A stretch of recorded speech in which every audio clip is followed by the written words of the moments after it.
and welcome to the Motorsport Coaching podcast, sponsored by MotiV8 Training and Management. This is a podcast where we talk to drivers and industry experts to help you maximize your performances on and off the track. Let's get started with today's show.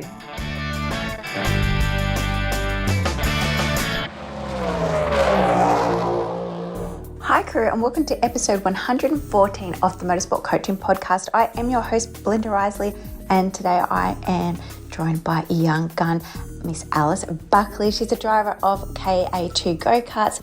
She loves racing Hyundai Excels, and her main goal in life is to really just be better than her Australian champion father. I hope you do enjoy today's episode. Don't forget, team, that we do have a membership toolkit. So if you are looking to get started within motorsports, we have loads of resources available over on our toolkit. Simply race to motivatetraining.com.au/toolkit. Let's get started with today's show. Hi, Alice, and welcome to the Motorsport Coaching podcast.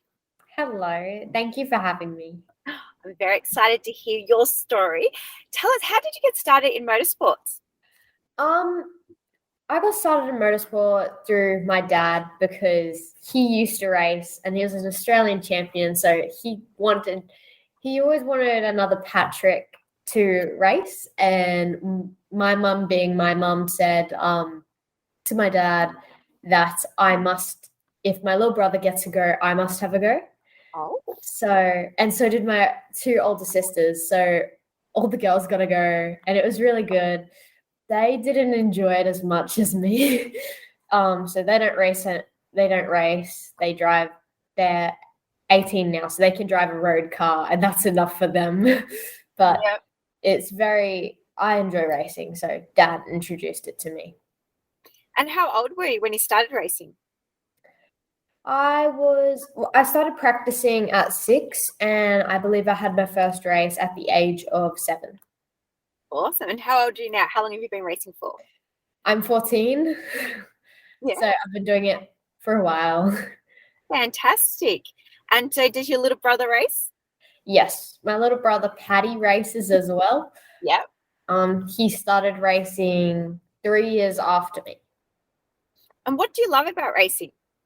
I love everything. The adrenaline. It's something different, and you don't usually meet someone on the daily basis saying, hey, I'm in motorsport. So it's a very unique sport, and I really enjoy it, and it's very different, but I love the people around it and all the support that you get given, and the community is just amazing. Yeah, so obviously you're 14, so you're racing karts. What category are you racing?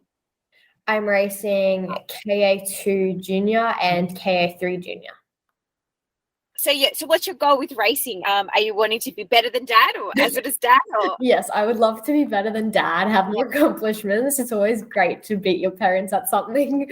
But my goal in motorsport, where I would like to go with it, is make a career out of it and be doing it for the rest of my life, even if it's not particularly driving, even though I would love it to be driving, just helping out, giving back to the community, because they've given so much to me and my family. It'd be really nice to give back. Oh, that's nice. And do you have any other interests other than motorsports outside of? Outside of school, in school, and outside of school, I did a little bit of swimming here and there, and every now and then I play netball with school. And just little things here and there, school activities, family activities, whatever I can do. I enjoy doing stuff. All right, well, there's a good leadway into our next section. We can talk about some fitness work. Mm-hmm. What do you train specifically for karting? I do a few things here and there. I try to go to the gym whenever I can. But with karting, it's very unique because you need so much neck muscle and shoulder and back and arm muscle and stuff like that. It's very important to have neck muscle because you can't drive a kart with your neck falling off your head. So I have this weighted helmet in my room, and depending on what time I wake up or what time I go to sleep, I put on my helmet, strap it up. It has a few kilos on the top of my helmet, and I put it on and do exercises moving my head side to side just to strengthen my neck and even up and down, just whatever I can. Gravity and weight helps. That's fantastic. I love it. For the first guest I've had on the show that's mentioned doing that exercise. So well done. Thank you. Yeah, well, we'll talk about nutrition. Oh, sorry, exercise. Yeah. Do you follow a specific nutritional lifestyle or any diets, or you just a normal 14-year-old? Yeah, I eat what I can. If it smells good, I will put it in my mouth. I will eat it. Is that the same for race weekends as well? I try to be more careful on race weekends, like definitely less sugar, but obviously keeping energy in your system is good for you. So I try eating more fruit and bigger proportions of meals and drinking more water because you sweat more when you're doing stuff. So, and it's very important because I am slightly iron deficient, so I get dizzy very easily.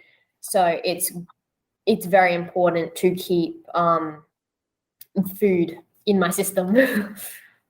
Yeah, fantastic. So when it comes to learning a new track, what do you do?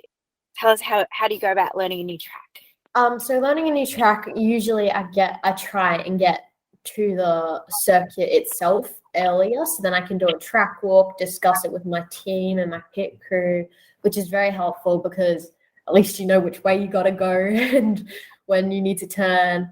But for me, it's very easy to memorize a track, and once you've driven it once, I know it forever. So it's a very good skill to have, I've been told.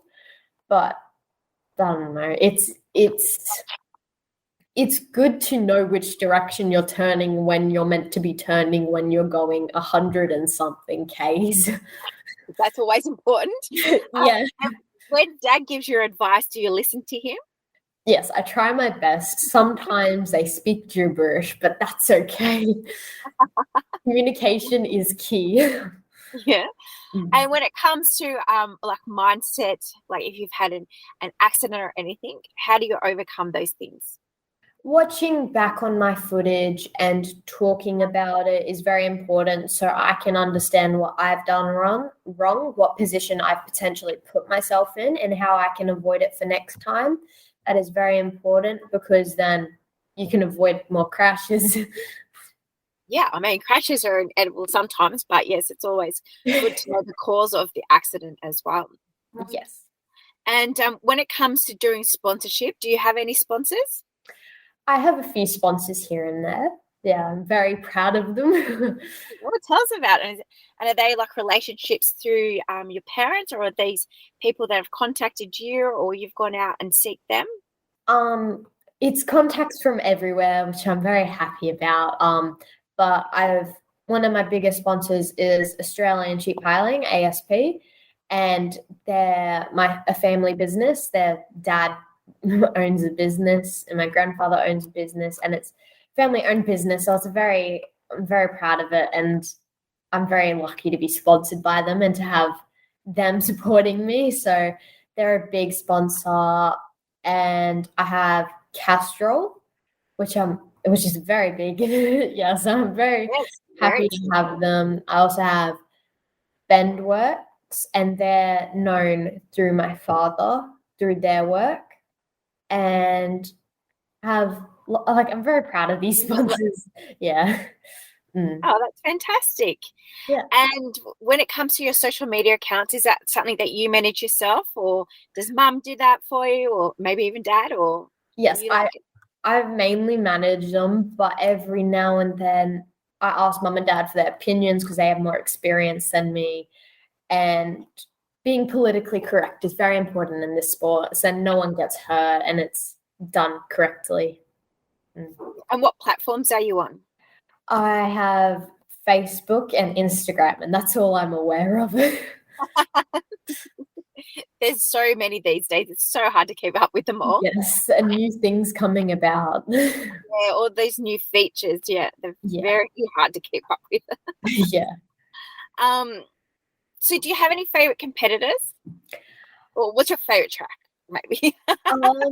My favorite track, I have a lot of favorite tracks because they're all very different and they all bring a different element or feature and challenge to you. So it kind of depends on my mood and how many race incidents have been there, or how many, or the result that I've got, basically. So I have to say my favorites, I have like a few, would have to be Ipswich Kart Club, and that track is actually 10 minutes away from my house. That was my home track. It was the first track I ever had driven on, and it was very important to me. But my favorite track has to be Ipswich, because it's the next closest track to me and I always go around it, and so it's good to have a track near home. Yeah, I'm pretty sure Extreme was closed down because of the noise, unfortunately, but they're still fighting, so fingers crossed we can get them back. Yeah, hopefully. And when it comes to the racing, do you like going under the banner of like Girl in Motorsports, or do you like just to be seen as a competitor as well? That's a hard question, because I like to be seen as a girl in motorsport, but at the end of the day, everyone's got to race everyone, and I'm just another competitor. But it is good to say it's gender equality. Come race with us. But end of the day, I have to race other ladies and other females, and they're my competitors, and at the end of the day, we're all equal. So remember what I wanted to ask you. So before COVID, you had the opportunity to go overseas. Yeah, to go to France. Yeah. To go to France, yes. And obviously it didn't happen. But yes, it didn't happen. Is there going to be an opportunity for you to go back and do something? Hopefully, yes. We are still trying to stay in contact with the FIA Women in Motorsport. We are trying to keep updated. We have been looking at how the girls are training over there, and trying to test ourselves out here to see how well we'll go compared to them. But it's very interesting to look at, because of the media. They have to be 1,000% committed, and basically their entire lives are based off it, which is very exciting, because that's what I one day hope to be doing, is 100% committing to motorsport and making it way into life with it. So it's very exciting to watch them go through it before I might have to. Yeah, and these girls are around the same age as you too, aren't they? Or like they're 15 to 18 or something, aren't they? Yes, there are two categories. There's 14, I believe it's 12 to 14, and they train in karts, and then 15 to 18, I'm not 100% sure, but they train in Formula 4s, as far as I'm aware. I'm not 100% sure. Cool. And just talking about women in motorsports, do you have any influences, or who do you admire? And obviously it doesn't just need to be a woman. Who do you look up to? I look up to some very independent women in motorsport.